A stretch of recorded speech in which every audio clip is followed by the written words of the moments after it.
York Knicks, who are just flexing their muscles in these playoffs. They have outscored their opponents by 194 points through 10 games in this playoffs. The best differential by any team over a 10-game span in NBA playoff history, breaking a record previously held by those Warriors in 2017. That 194-point differential, it's also the best by any team through the first 2 rounds of the playoffs since 1984, which is when they expanded the playoffs to 16 teams. The previous best was 160, so it wasn't even close. And the Knicks are averaging over 120 points per game in these playoffs. That's the highest by any team in the playoffs since the '87 Lakers, the height of the Showtime Lakers. We're talking about maybe the best of all the Showtime Lakers teams. So this Knicks offense has been just ridiculous through 10 games of these playoffs, and it is a wrinkle/change that has led to it. Brittany, last year in the playoffs, Karl-Anthony Towns had 24 assists and 40 turnovers. This year in the playoffs, 66 assists and 28 turnovers. Wow. Think about how different that is. So you're going to see right here a little pin down, a little screen here on the side action, and then what you're going to watch is Jalen Brunson is going to take this, and it's going to look like a dribble handoff, and he's going to cut this gap. Now, as the play develops and continues to go, here, he goes around, boom. And now, as this happens, okay, you're going to see multiple things. Number one, Tyrese Maxey's going to have to make a decision. Is he going to help here off this angle of Brunson coming down this way? Paul George in this corner? The thing to pay attention to is look at this gap of space right here between Joel Embiid and Karl-Anthony Towns. Karl-Anthony Towns has the vision, since there's no ball pressure, to watch everything. Look at his passing ability. As he's going to watch Tyrese Maxey drop down to this little gap right here, you're going to see him hit deuce for a quick 3. Look how quick the 3 goes. Boom, goes up, makes a read, bam, 3-point shot, knockdown. Next play, another play here, a little dribble handoff. What's he doing defensively? You're forcing Joel Embiid to come down. You're forcing Kelly Oubre to come over the top. You're going to see Karl-Anthony Towns, a little pick and pop action here. The beautiful thing about this is, pay attention. 19 seconds in the shot. 4 seconds have gone up the shot clock. Pace and space, playing fast, keeping Joel Embiid moving off his feet. Play goes, boom, goes into it, catch, shoot, bam, shot already. Next play, how about we just invert a little ball screen action? Now we're going to have a up screen here.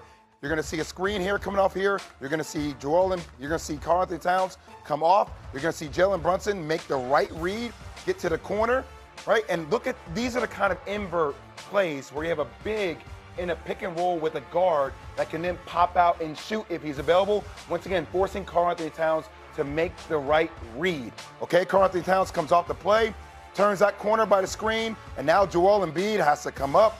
Joel Embiid comes up, and once again, Karl-Anthony Towns with the vision, just seeing the pass before it even happens. Play keeps going, makes the right play, boom, makes the right read. Mitchell Robinson, bam. It was just play after play, spacing, inverting plays, Karl-Anthony Towns, DHOs, making the right read, and he was dissecting them left and right. That's an outstanding tape, and it's an outstanding illustration. We get Alan and Monica in here. I remember so vividly when Karl-Anthony Towns was coming out of college. He came into the studio, I think it was on the day of the draft or right around the week of the draft. He came into Bristol, where we used to do Mike and Mike, and he came and sat with Mike and me with his dad.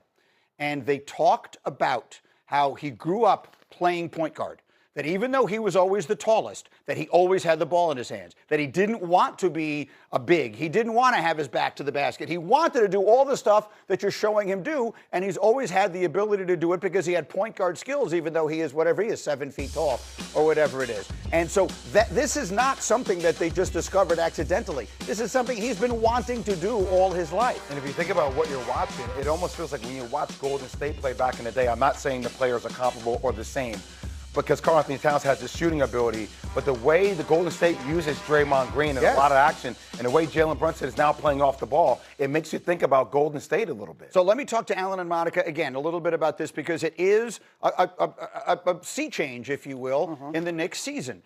It almost feels like now there's everything that happened before Game 4 of the Hawks series and everything that has happened since. And what has happened since has been exactly what Jay just showed us. I'm sort of chuckling a little bit. It's fantastic, but I'm thinking about the paces of the entire season.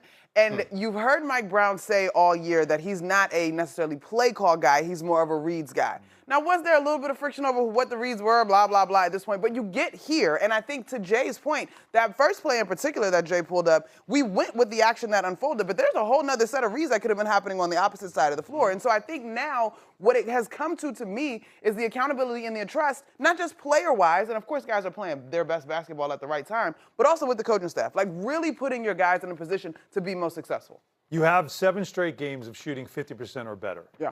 Like, that's not something that you see. In the last 40 years, there's only one team that's done 8 games in a row, and that's the Phoenix Suns in 2022. Their first 8 games of the playoffs that year, they shot over 50%, and they went in the tank. That's something you don't want to see the Knicks do. But there's that, the efficiency part of it, so that certainly helps with the offense. But you mentioned it with Towns. Over those 7 games, he has 56 assists and 17 turnovers. So he's not turning the ball over, despite the fact that he's got the ball at the top. Is it Jokic-like, or is it more like the Golden State Warriors offense-like? I'm leaning more towards Warriors-like. It just seems like, especially because of Jalen Brunson off the ball. That's the biggest wrinkle of all to me, is him running around off screens that is now creating a lot of havoc for defenses that are trying to trap him or control him, because that's when the wings are really starting to feast off those passes from Towns. So the Knicks will go on. First, they'll hibernate for a little while. We're not going to see them for about a week, and it could wind up being more depending on how long the series between the Pistons and Cavs goes. But we'll have plenty of time to talk about them. Today's really sort of the day to finish up on the 76ers. There's so much to be said about that team. Look, and Wendy said it at the beginning of the conversation, for them to beat Boston, particularly with the history of the rivalry and all of that, like it's not nothing. It's an accomplishment. But then when you look at the way this thing went over these last 4 games, Jay, what thoughts went through your mind? Let me just start off with the barometer. Like, I am from New Jersey, like central New Jersey, so I spent a lot of time in Philly. What I know about Philly people are blue-collar, hardworking. They show up. They're one of the most loyal fan bases we have in all sports. They've quit on their own team, and it's deserving of it. Look at the Flyers. The Flyers got swept by the Hurricanes. You know what the Flyers got? A standing ovation. Yeah. Because the Flyers at least fought. And what you're seeing, just show the one clip by Joel Embiid, and I know he's hurt, but like it was just play after play after play where all Philly fans wanted to see was just effort, And last night in a Game 4, a closing out scenario, every time a Knicks shooter made a shot, it felt like a home game for the New York Knicks. Look at Grimes because there. it's that effort right Look at there. Grimes. Look at Grimes. That's like, what I'm saying. What are you doing? He's like, what are you doing? Like, they have no idea what they're doing. That's a closeout game. That's your leader. And that's why I just don't know. But is it? It's Yeah, not. But exactly. it's not. But you know what? When you get paid like a leader, you're supposed to be the leader. That's not the case, though. I'm with you. It's Maxey. We're on the same. It's Maxey, right? Maxey. I was looking for some ketchup yesterday after the game. Anyway, stumbled into the hall where VJ Edgecombe and Tyrese Maxey are waiting to go into their press conferences, and I did not see anyone else prior to their press conference, so I cannot say what the energy was like. But between the two of them, first of all, I wasn't supposed to be in the hallway, but anyway, you could feel the weight of what just happened on those young men. Right? And they go on and make their statements. Maxey talks specifically about how much it sucked to feel like you were in the Garden in Philly. This is going to be a case study in many ways because, yes, the paper and the money and the payroll say one thing, but it is so clear that Tyrese Maxey is the guy that's going to have to rejuvenate and pull this franchise forward. Like, and everybody knows that. Am I the only one that's wondering how the hell did Boston lose to this team? Like, honestly, if you're in Boston and you're watching this, you say, not only did you lose to them in Game 7 on your home floor, you lost 3 straight games up 3-1. How is that possible against this defense with that guy on the floor, as we're showing you, who could not move? Well, I can't believe they lost that I'm not ready series. to do that. Why? I'm not ready to do that because, one, we all know that Boston's Achilles heel, if you will, when it comes to three-point shooting. And two, I was the series with the Knicks thinking this was going to be a long series because it felt like Philly was figuring something out and getting better. But they emptied the tank versus Boston. That's how you lose. Joel Embiid, when he is playing well, which he did versus Boston, is still a force. This is what makes you mad in Boston. You relied so much on the three That's instead it. of forcing them to play drop coverage. That's because, it. hey, here's a secret. Joel doesn't know the rotations. There you go. He had no idea where to go defensively, and the Knicks picked on it and picked on it and picked on it, and Boston just took threes and let him just sit in the paint and not have to move. That's why you're mad in Boston. When all you do is shoot threes, you can lose games regardless of who you're playing. Exactly. You can be playing anybody if you're cold, and they got cold enough times. I was just going to say one last thing on Philly, and then we could be done with it. Doesn't have to be the last one. Well, at some point, Bring it. We got plenty of time. when are we going to talk about the front office? That's it. And just let me, I'm not going to come up on TV and say somebody should be gone or not. But if you look at the last 3 years, so 23-24, they let go of James Harden. The next year they run it back. They don't get another superstar. Joel Embiid averages 34.7 points per game. They end up a 7th seed, first-round exit. The next year they sign Paul George, $200 million. Then they get Jared McCain. Jared McCain's playing well. They're playing well. high. Still first-round exit, right? The next year, on the back end of that, they actually tank. Yeah. They tank to get the right draft pick. Yeah. Then they get B.J. Edgecombe. B.J. Edgecombe. Now they're playing well. You get to the trade deadline. Do you get somebody else? Do you lean all in when Indy's not there, when Giannis is not playing well, when Jason Tatum's hurt, when the East feels like it's open? No. You trade Jared McCain. Woo.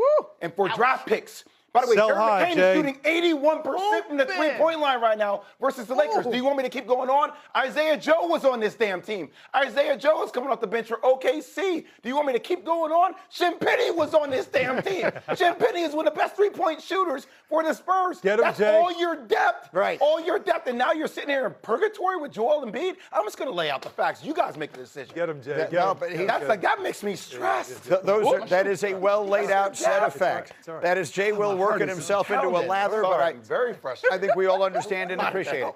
It was tough to watch. I mean, it was tough to watch this happen. The one game that I went to when I was sitting right there was the one game that was close. And in the fourth quarter, I mean, I happened to be sitting this close to him. Maxey looked exhausted. I mean, he just had nothing left because they had absolutely no depth. Other teams. Let me do Hitting the Mark, guys. It's brought to you by DraftKings, and we are